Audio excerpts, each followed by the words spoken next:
Civilization VII is getting roasted after it announced that Harriet Tubman will be a playable leader in the game. Roll this up over at fandompulse.com. You can find the link in the description below. I encourage you to head on over there, become a paid subscriber, help support us in fighting back against this woke DEI ideology that is infecting the video game industry and trying to destroy it. And it's not only trying to destroy the video game industry, it is trying to destroy our society and culture at large. So the official Civilization VII YouTube account revealed in a promotional trailer that Harriet Tubman would be a leader in the upcoming game. It says, a voiceover said this: born Araminta Ross to enslaved parents in Maryland, Harriet Tubman escaped from slavery and dedicated her life to countless others via the Underground Railroad. Facing difficult odds, Tubman quickly moved enslaved people through a network of safe houses and across treacherous terrain to reach freedom. Harriet Tubman excels in operating in secret, which makes her an excellent spy master, and if war becomes inevitable, she has the resilience to persevere. In the modern age, considering pairing Harriet Tubman with America, whose production bonuses will help you build towards a better future.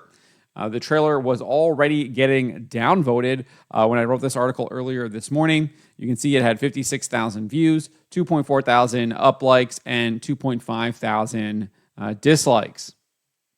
I bet it's actually higher. Let's see if I can click here, and I will go over here and see what it looks like right now. 57,000 views, and we're 2.7 thousand dislikes now, 2.4 thousand likes. So the dislike ratio is increasing. I expect it to get even bigger as the day goes on and more people become aware of this because they kind of put it out in the evening yesterday. So over on X, people were not happy with this decision and expressed their distaste for it. Spinach Bra Hero wrote, "This has to be a joke." David Santa Clara shared this meme of Donald Trump, says, "Your game sucks." We've got Kofefi Anan writing, "Make it lamer and gayer," referencing the South Park episode. And then saying that's what the audience wanted, obviously mocking it. Al the Palace says, "Congrats, been playing since Civilization IV, not touching this one with a million-mile pole." John Hawkins wrote, "There's nothing wrong with her as a choice per se, but in a country like America, she's way down the list of great Americans and prominent leaders." I 100% agree with this, and that's why I think this really is obviously a DEI move.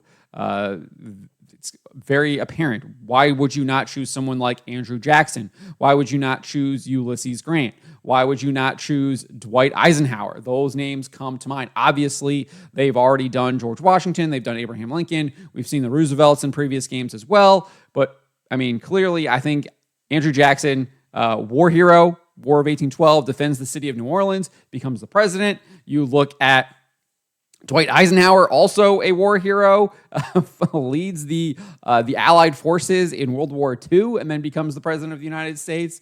Again, those seem to be no-brainers that you would pick. Ulysses S. Grant, also war hero for the Union, and then becomes president of the United States. Like, those seem to be no-brainers as to characters or, I guess, people you would choose to be leaders in the game. Harriet Tubman, way down the list of someone you would expect to be the leader in Civilization VII. Dissident Law says, "Nobody asked for this and nobody wants this." I think that's probably pretty accurate, except for woke ideologues and DEI activists. We've got this person, Fig, saying, "What are you going to add Yasuke to the lead Japanese next?" I love it. I mean, Assassin's Creed Shadows hasn't even come out yet, and it's literally a meme for a terrible character choice. And people are using it to criticize other games for their terrible character choices as well. I mean, just absolute disaster for Assassin's Creed Shadows, and being rightfully used to lampoon Civilization VII as well. Wolf Bronsky here says, "First mainline Civ game I won't buy in 33 years. Shared a GIF. I've never seen this GIF before. It's pretty funny. This, I guess I'm assuming it's a priest. Gets some binoculars on, checks it out, and then you get the nope, the head shake. So that one's pretty funny. Country Club Raider Bear says, "Civ 7 is going to be woke, isn't it?" I guess I won't be pre-ordering it after all. There's a bunch of others if you want to look at the official Civ 7 account over on X, but I thought these were some good ones. And as I said, choosing Tubman over other more prominent American leaders and heroes is most definitely a controversial choice, and it's hard to not assume it was done due to the massive woke diversity, inclusion, and equity agenda, DEI, that has swept across the video game industry in recent years and led to disastrous results just this year, with numerous games commercially failing, including Concord, shut down after 2 weeks. The entire studio, Firewalk Studios, was announced to be being shuttered like a month later. Flintlock: The Siege of Dawn, Unknown 9: Awakening. Layoffs have already happened to both of those developers. Suicide Squad: Kill the Justice League. We know that they've taken over $200 million in impairment charges, Warner Brothers has, just on that game. Star Wars Outlaws. Ubisoft has admitted sales were soft, did not meet expectations. We saw the Steam numbers. They're absolutely abysmal. Dragon Age: The Veilguard didn't even hit 90,000 concurrent on Steam, and BioWare has refused to talk about their sales numbers. In fact, the game director, a man pretending to be a woman, literally refused to answer a question about the sales numbers, which indicates that the sales are awful and the game is a failure. If we want to look at the 4X genre, we had a quote-unquote Civilization challenger from Xbox released earlier this year in Era History Untold, and that looks like a massive commercial failure as well. The game included so-called non-binary leaders, with True Trophies reporting that the game featured a trophy called Barbenheimer. The trophy is this: as a female or non-binary leader, bombard cities 100 times over any number of games. A moderator on the game's Steam forums confirmed that a so-called non-binary was included in the game. This is what the moderator wrote: there has been no DEI type effort put into this game. That's an absolute lie, because they're literally going to tell you that there is DEI effort into this game. I mean, you literally can't make this stuff up. They literally just straight up lie to you in the first sentence, and then the subsequent sentences and paragraphs literally confirm there is a DEI type effort put into the game. Leaders were chosen based on a combination of having familiar leaders, as well as leaders who have not appeared in other games in the genre, while leaving room for future growth.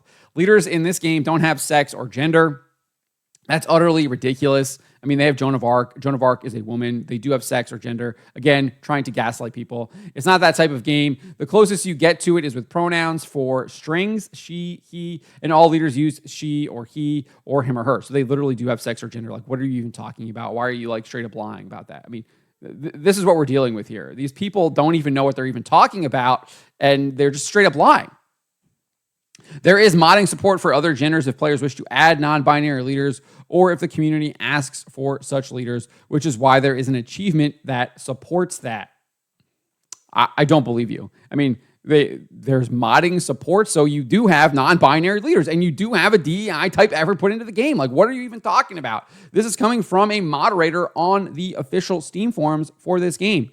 So clearly, Xbox is indeed putting a DEI type effort into the game. And then they say this: one of the historical leaders, Ash Tish, was a Bade, which today might be considered non-binary, but there's been no DEI type effort put into this game. Like, are you serious? Straight up lies.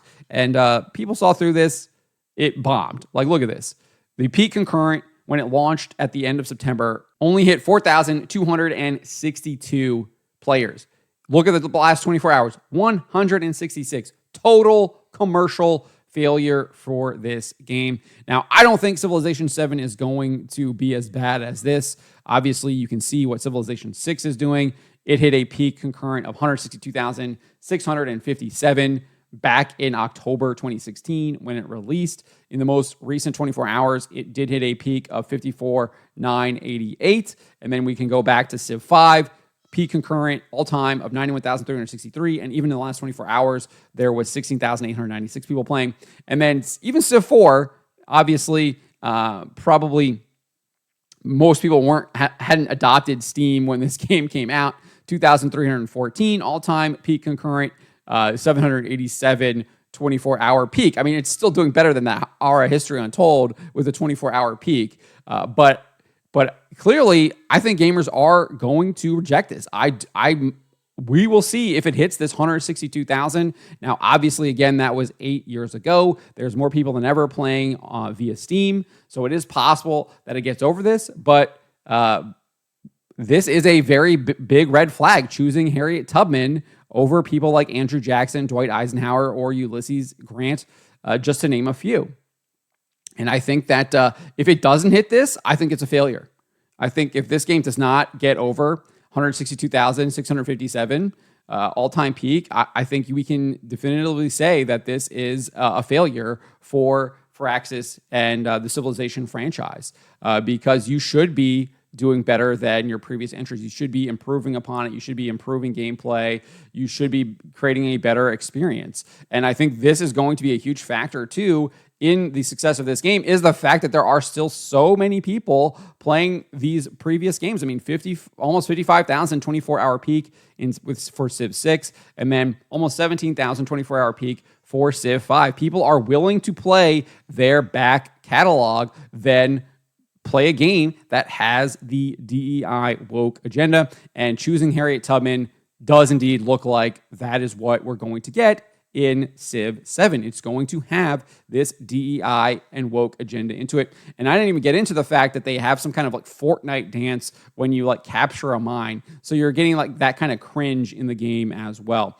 And I didn't include it in this article, but they also did announce, we can go back over here to their YouTube channel. They also did announce that Ben Franklin is going to be a leader as well.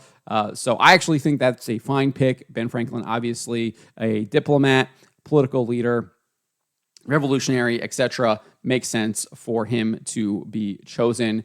But Harriet Tubman, there are way other better options that should have been picked before her, way down on the list there.